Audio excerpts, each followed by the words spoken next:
విశ్వం విజయ్ గారిచే నిర్వహించబడే advance law of attraction class attend అవ్వాలి అనుకుంటే కామెంట్ సెక్షన్ లో ఉన్న గూగుల్ ఫామ్ ని ఫిల్ చేయండి లేదా డిస్ప్లే అవుతున్న నెంబర్ కి కాల్ చేయండి. నమస్తే విజయ్ గారు. నమస్కారం అండి హరిత గారు.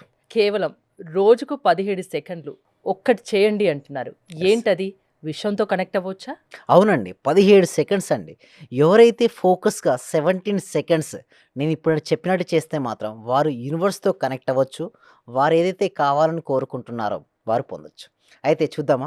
అయితే 17 సెకండ్స్ ఏంటంటే ఆ ఒక్క 17 సెకండ్స్ మన జీవితంలో మనకి ఏదైతే కావాలని మనం కోరుకుంటున్నామో దానిపై ఫోకస్గా ఉండాలి.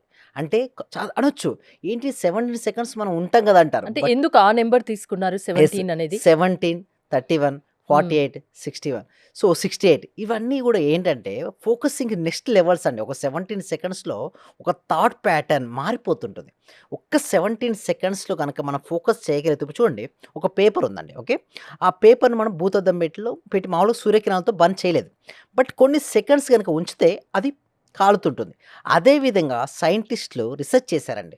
ఒక వ్యక్తి ఒక 17 సెకండ్స్ గనక తను ఏదైతే కావాలని కోరుకుంటున్నాడో దానిపై ఫోకస్ చేస్తే ఒక టైప్ ఆఫ్ థాట్ ఫ్రీక్వెన్సీ అనేది మారిపోతుంది. సో ఎవరైతే కానీ ఫోకసింగ్ చేయాలండి హరిత గారు. అంటే 17 సెకండ్స్ పాటు కేవలం మీ జీవితంలో ఏదైతే కావాలని కోరుకుంటున్నారో దానిపైనే ఫోకస్ చేయాలి. అంతేగాని వేరే దానిపైన ఫోకస్ చేయకూడదు. సో ఎలా చేయాలి ఫోకస్? ఫస్ట్ 17 సెకండ్స్ ఒక దానిపై మనం ఫోకస్ చేయాలంటే 17 సెకండ్స్ మన మైండ్ను మనం కంట్రోల్ తెచ్చుకోవాలి. బట్ ఎంతమంది 17 సెకండ్స్ ఉంచుకోగలుగుతున్నారు? ఫ్రాక్షన్ ఆఫ్ సెకండ్స్లో థాట్స్ మారిపోతుంటాయండి హరిత గారు. ఒక రోజుకు ఒక వ్యక్తికి 60,000 నుంచి 70,000 వరకు ఆలోచనలు వస్తుంటాయి. ఆలోచనని రకరకాల ఆలోచనలు వస్తుంటాయి. వారి శక్తి అంతా అలా వెళ్తుంది. బట్ 17 సెకండ్స్ మీకు ఏది కావాలో దానిపైనే ఫోకస్ పెట్టాలి. అయితే ఇంకొక విషయం, మన ఆలోచనలకు మన శ్వాసకు అవినాభావ సంబంధం. అంటే మన మనసుకు మన శ్వాసకు అవినాభావ సంబంధం.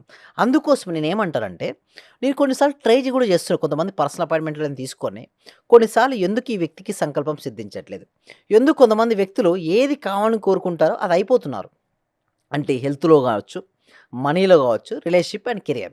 అయితే 17 సెకండ్స్ ఒక ప్రిన్సిపల్ మేము ట్రై చేయడం జరిగింది. అది ఎక్సలెంట్ రిజల్ట్స్ కూడా ఇవ్వడం జరిగింది. అయితే నేనేం చేశానంటే శ్వాస తీసుకొని జనరల్గా ఏంటంటే హరిత గారు వదులుతుంటారు. నేనేం చేయించానంటే ఒక వ్యక్తి టెస్ట్ చేశాను. శ్వాస తీసుకొని 17 సెకండ్స్ హోల్డ్ చేయమని చెప్పారు. ఆ 17 సెకండ్స్ హోల్డ్ చేస్తున్నానంటే తన మనసును ఆటోమేటిక్ చూడండి, శ్వాస హోల్డ్ అయిందంటే మనసులో ఆలోచన రావండి హరిత గారు. అలా ఎప్పుడైతే అయిందో ఆలోచన తగ్గిపోయినాయి. అలా శ్వాస తీసుకోవడము, 17 సెకండ్స్ హోల్డ్ చేయడము, మళ్ళీ వదలడం, లైక్ దట్. చూడండి, ఒక ఎగ్జాంపుల్ చూడండి.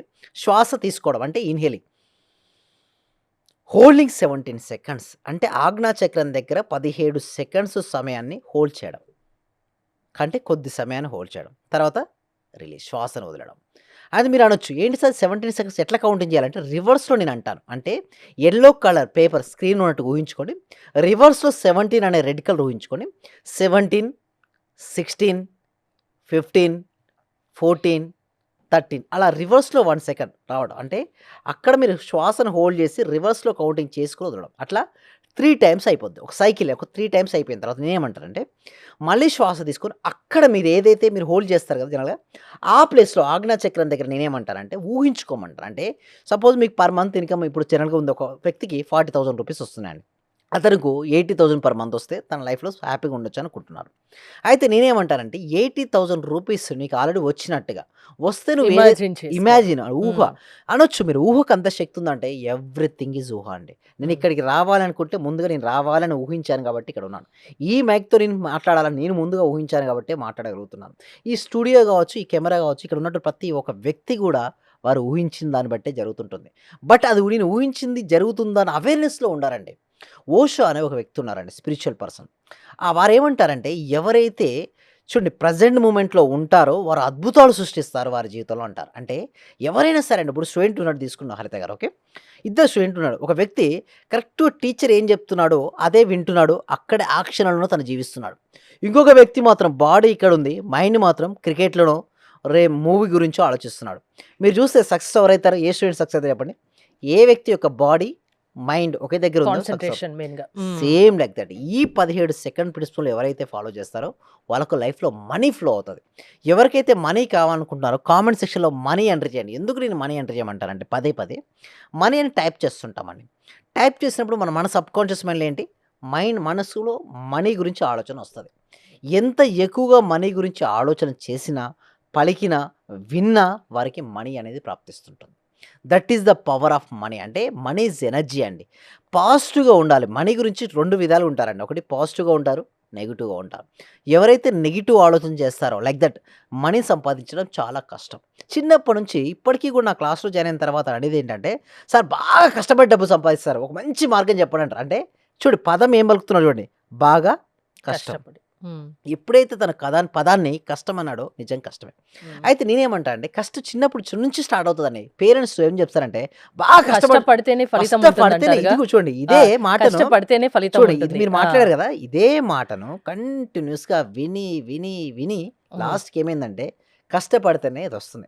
చిన్నప్పుడు చదువు నుంచి కూడా అంతే. హ్మ్. కష్టపడితేనే చదువు. నేనేమంటానంటే కష్టపడు కష్టాన్ని బాగుపడతావంటారు. అది కాదు. హ్మ్. ఇష్టపడమంటారు. అంటే చూడండి ఒక కష్టాన్ని ఇష్టంగా యెస్. చూడమంటారు. రిప్లేస్ హ్మ్. అంటే రిప్లేస్ ద వర్డ్. ఈ సబ్జెక్ట్ మన సబ్జెక్ట్ అంతా కూడా ఏం చెప్తదంటే పదాలను కూడా కొంచెం చేంజ్ చేసుకోమని.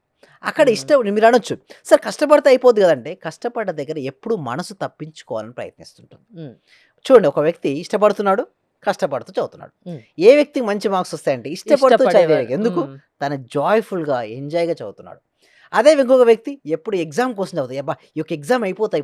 దానికోసం 2, 3 గంటలు తను ఏం చేస్తాడు? రెస్ట్రిక్ట్ చేసేసుకుంటూ చదువుతాడు. హ్మ్. అదే ఈ ఇష్ట టైం నేనింత ఆ! కష్టపడాలి. అది. అదే. సో, ఆ! నేనేమంటానంటే సింపుల్ అండి. అక్కడ కష్టం ప్లేస్‌లో ఇష్టపడుతూ చదవమని చెప్తే ఏమవుద్దంటే, తన చదువుని ఎంజాయ్ చేస్తూ చదువుతాడు. హ్మ్. ఇప్పుడు చూడండి ఇది ఎలా ఉంటదంటే ఏ పని చేసినా ఇష్టంగా చేయాలి. Yes. Thank you so much. ఇష్టంగా చేసినప్పుడే అది మనకు సొంతమవుతుంది. యెస్. హ్మ్. ఎగ్జాక్ట్‌లీ అండి హరిత గారు. అయితే చూడండి ఒక వ్యక్తి గమ్యాన్ని ఇష్టపడుతున్నాడు. మరొక వ్యక్తి గమ్యంతో పాటు ప్రయాణాన్ని ఇష్టపడుతున్నాడు. గమ్యాన్ని ఇష్టపడిన వ్యక్తి కేవలం గమ్యాన్ని చేరినప్పుడు మాత్రమే ఆనందపడతాడు. ఆ హ్మ్. ప్రయాణాన్ని జాయ్‌ఫుల్‌గా గడపడు. బట్ ప్రయాణాన్ని కూడా ఇష్టపడితే ఏంటి? ప్రయాణాన్ని జాయ్‌ఫుల్‌గా ఫీల్ అవుతాడు. గమ్యాన్ని చివరికి రీచ్ చేరుకుంటాడు. అయినటువంటి గమ్యాన్ని హ్మ్. తను జాయ్‌ఫుల్‌గా ఫీల్ అవుతుంటాడు. అలా కావాలి. మన అసలు సబ్జెక్ట్ లా ఆఫ్ అట్రాక్షన్ ఏం చెప్తది? Yes. Law of me classes ఎలా ఉంటాయి? యెస్. ఎలాంటి సబ్జెక్ట్ మీరు చెప్తారు? యెస్. లా ఆఫ్ అట్రాక్షన్ ఏం చెప్పేదంటే, you are the creator of your own destiny అంటారు. అంటే హ్మ్. మన జీవితానికి మనమే సృష్టికర్తలమని చెప్తుంది లా ఆఫ్ అట్రాక్షన్. అంటే మన జీవితంలో మనకి ఏదైతే కావాలని కోరుకుంటామో దాన్ని ప్రాపర్‌గా ఎలా ఆకర్షించుకోవచ్చో చెప్తాం. అయితే లా ఆఫ్ అట్రాక్షన్ ఏమంటారంటే తెలిస్తే కరెక్ట్‌గా చేయండి. తెలియకపోతే చేయకండి. లా ఆఫ్ అట్రాక్షన్ అనేది ఒక వెపన్ లాంటిదండి. ఎందుకంటే ఫీలింగ్స్, థాట్స్ పైన ఆధారపడి ఉంటుంది. లోపలేమో సాడ్ ఫీలింగ్‌గా ఉండి, నేను మాత్రం మంచిగా అవ్వాలనుకుంటే అది కాలేరండి. ఎందుకు? లోపలేముంది ఫీలింగు? Sad feeling. ఒక హ్యాండ్‌లో బ్రేక్ కొడుతున్నారు హరిత గారు. ఇంకొక హ్యాండ్‌తో యాక్సిలరేటర్ ఇస్తున్నారు. ఏమవుతారు? బండి అక్కడే తిరుగుతది. హ్మ్. అలా చేయకూడదు. లా ఆఫ్ అట్రాక్షన్ పర్ఫెక్ట్‌గా తెలిసినటువంటి గురువు దగ్గరే చేయాలి. అండ్ ఇంకొకటి మీరు చేయాల్సిందల్లా గూడా ఏమిటి అంటే, ఫస్ట్ మీరు థాట్స్ మార్చుకోవాలి. దానికోసం ఏంటంటే ఎవ్రీ వీక్ గూడా అండి హరిత గారు ఫ్రీ డెమో క్లాస్ ఇస్తున్నాం. ఆ డెమో క్లాస్‌కి అటెండ్ అయిన తర్వాత మీకు ఇంట్రెస్ట్ ఉంటే మేము 6 డేస్ లైవ్‌లో లా ఆఫ్ అట్రాక్షన్ ప్రాక్టీస్ కండక్ట్ అంటే ఒక చేస్తుంటాం. మనిషిని మార్చే శక్తి లా ఆఫ్ అట్రాక్షన్‌కి ఉందా? యెస్. ఉందండి హరిత గారు. అది ఎలా అది ఉంది నమ్మకంతోనే చేయాలా? యెస్. అవునండి హరిత గారు. ఆ! నమ్మకంతో గనుక చేస్తే మాత్రం నిజంగా వర్కౌట్ అయితాయండి. ఎంతో మందికి వర్కౌట్ అయినాయి. దానికోసం మేము ఏం చేస్తున్నామంటే గూగుల్ ఫార్మ్ అనేది ఇవ్వడం జరిగింది కామెంట్ సెక్షన్‌లో. డిస్క్రిప్షన్‌లో కూడా ఈ వీడియో కింద గూగుల్ ఫార్మ్ ఉంది. ఫ్రీ అండి క్లాసెస్‌ని ఎప్పుడు కూడా డెమో క్లాస్‌ని ఎన్నో ఫ్రీ క్లాసెస్ చెప్పాను. ఇది కూడా ఫ్రీగా చెప్తాను. డెమో క్లాస్ మీకు నచ్చిన తర్వాత మీకు ఇంట్రెస్ట్ ఉంటే మేము 6 డేస్ లైవ్‌లో లా ఆఫ్ అట్రాక్షన్ అది కూడా నామినల్ ఫీతో కూడా తీసుకుంటున్నాం. మీకు ఇంట్రెస్ట్ ఉంటే మీరు ఎన్రోల్ అవ్వచ్చండి. Thank you so much. Okay. అంటే టైమింగ్స్ మార్నింగేనా? Yes. Timings morning 6:30-7:30 but demo class మాత్రం ఈవినింగ్ ఉంటుందండి. థ్యాంక్ యూ విజయ్ గారు. మీరు విజయ్ గారి లా ఆఫ్ అట్రాక్షన్ క్లాసెస్‌కి అటెండ్ అవ్వాలి అనుకుంటే స్క్రీన్‌పై స్క్రోల్ అవుతున్న నంబర్స్ కాల్ చేసి కాంటాక్ట్ అవ్వండి. చూస్తూనే ఉండండి Suman TV. Thank you so much. Survey జన సుఖినో భవంతు. సమస్త లోకా సుఖినో భవంతు. డే బై డే నాకు క్లాస్ అటెండ్ అయిన దగ్గర నుంచి ప్రతిదీ ఇంక్రీజ్ అవుతుంది. అది మీ అందరికీ తెలిసిన విషయమే. అవునండి. అవును. ఎందుకంటే ఎప్పటికప్పుడు అన్ని ఎక్స్‌పెక్ట్ చేస్తూ ఉంటాను. హ్మ్. ఇంకొకటి ఏంటంటే హ్మ్. సైట్ ఒకటి అనుకున్నాను సార్. అవునవును. అది ఆల్మోస్ట్ ఇవాళ అక్కడికే వచ్చి ఓహ్! వెళ్తున్నాను. ఓకే. ఓకే. ఆ! రైట్. అది థాంక్ యూ కూడా ఓకే అయిపోయింది. థాంక్ యూ సో మచ్ అండి. కంగ్రాచ్యులేషన్స్ అండి సుధారాణి గారు. మీరు మరిన్ని ప్రాపర్టీస్ తీసుకోవాలి. మరింత గ్రోత్ అవ్వాలని కోరుకుంటున్నామండి సుధారాణి గారు.